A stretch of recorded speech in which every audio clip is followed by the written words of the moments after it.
Well, cyberbullying can happen in many types of online environments, but this one may surprise some people. According to a new study, a majority of teenage video gamers in the U.S. say harassment and bullying is an issue.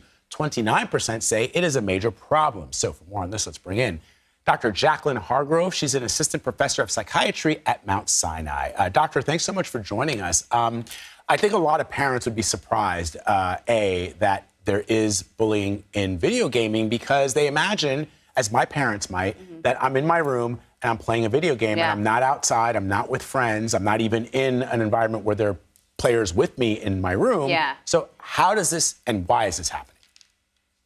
Yeah, I mean, I think this is a great question. And good morning, Anne Marie and Vlad. So I think the why is such an important question. And so we can kind of look on data on, I guess, traditional non-digital forms of bullying to sort of answer this. And as psychologists, we're constantly asking questions about why, because people don't engage in a behavior that doesn't serve some function. And so if I'm hearing about a teen either engaging in or being the victim of cyberbullying or an online gaming, I'm going to be thinking about a few things.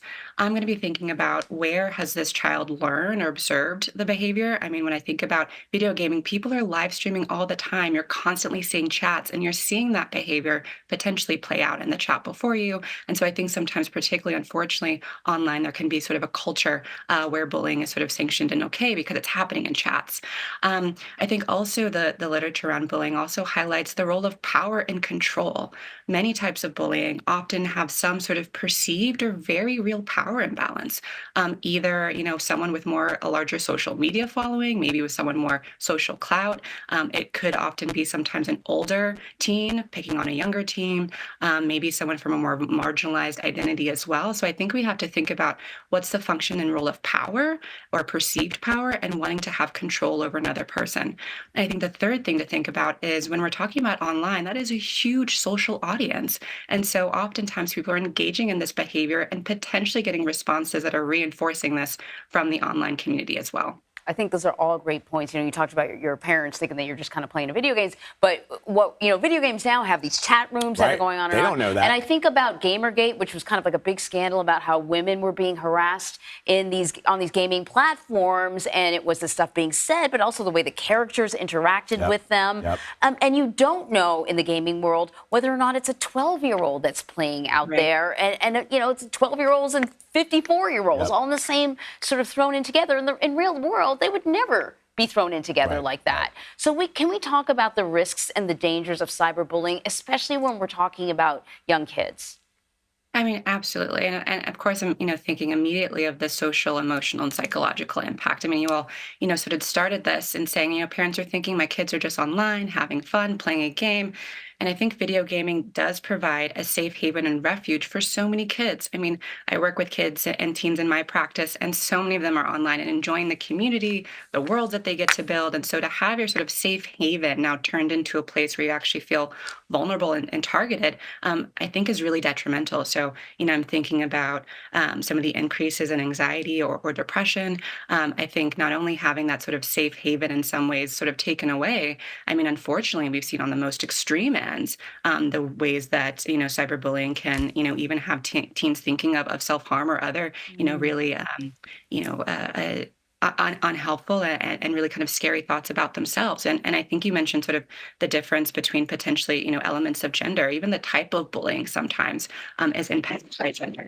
Certainly there tends to be a lot of more like appearance-based bullying for young girls, sometimes more social exclusion.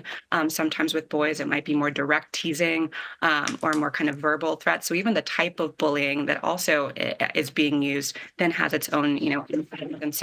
And of course, we can't necessarily correlate one thing with video game or online bullying, but certainly the psychological impacts I mentioned, maybe withdrawal. Now that kid from their social worlds, now that kid maybe is not willing and wanting to engage in that space anymore. And then, of course, things can sometimes spill out into sort of academics, physical health, sleep. Oftentimes kids and teens might show up with physical problems, so like headaches, stomach aches, and as I already mentioned, sleep disturbances. So there can be a lot going on, particularly when you're going in a space thinking this is safe, I'm here to have fun, and now all of a sudden I'm a target, of bullying. Doctor, I have a 12-year-old who is a gamer. She just built her own gaming computer. I could never take this stuff away from her. So Absolutely. Give me sort of 3 tips for parents if you suspect your kid may be exposed to this. Sure. And I'm also going to answer too. I often think we just focus on the teens impacted by bullying, and I think it's hard as a parent to think my kid might be the one True. doing the bullying. Yeah. So I think it's also important to think about how can I help my teen in both situations? How can I help them think about, what's the kind of digital citizen you want to be? What's the kind of community that you want to be creating, and kind of give them some agency in both their own behavior, but also kind of monitoring as well. And like, how are you going to respond if you see someone in the chat saying something? Or so I think having a game plan as well. So I didn't want to ignore that part because, I think that's the more, difficult thing as a parent to think like, oh, my kid might be the one actually engaging in this behavior. So true. But on the flip side, if you're thinking about, your kid online, of course, this is a place where you want them to enjoy and build their world. I think having conversations with them and not just around the doom and gloom, I think, tell me about the world you built today. What was something that you got excited about while playing? So that way your conversations aren't just about did something bad happen, but you've already sort of rehearsed. We're going to be talking about all the aspects of your world and experience that when you do have to or you suspect something, it's not coming out of the blue. I also really strongly encourage parents play the games with your kids. The more that you feel familiar with the digital mediums that they are using, the more that as a parent you can feel empowered to then ask questions and Right. kind of have an awareness of what they're doing. And I got to tell you, in working with teens, they love showing me because I'm horrible at these games, and so they love kind of having an edge, Yeah. given that sort of difference in Yeah. power of showing me, seeing me fail. So it's actually a fun way to connect. So don't be afraid to get involved. Encourage your child to be a digital My daughter citizen. tried to get me to play like one of her games. Totally. And when I finally got around to it, I was like, okay, I'm ready. She's like, oh, that was last month. Yeah, She's on to something moving else. on, Mom. Yeah. Dr. Jacqueline Hargrove, thank you so much. Of course, thank you all.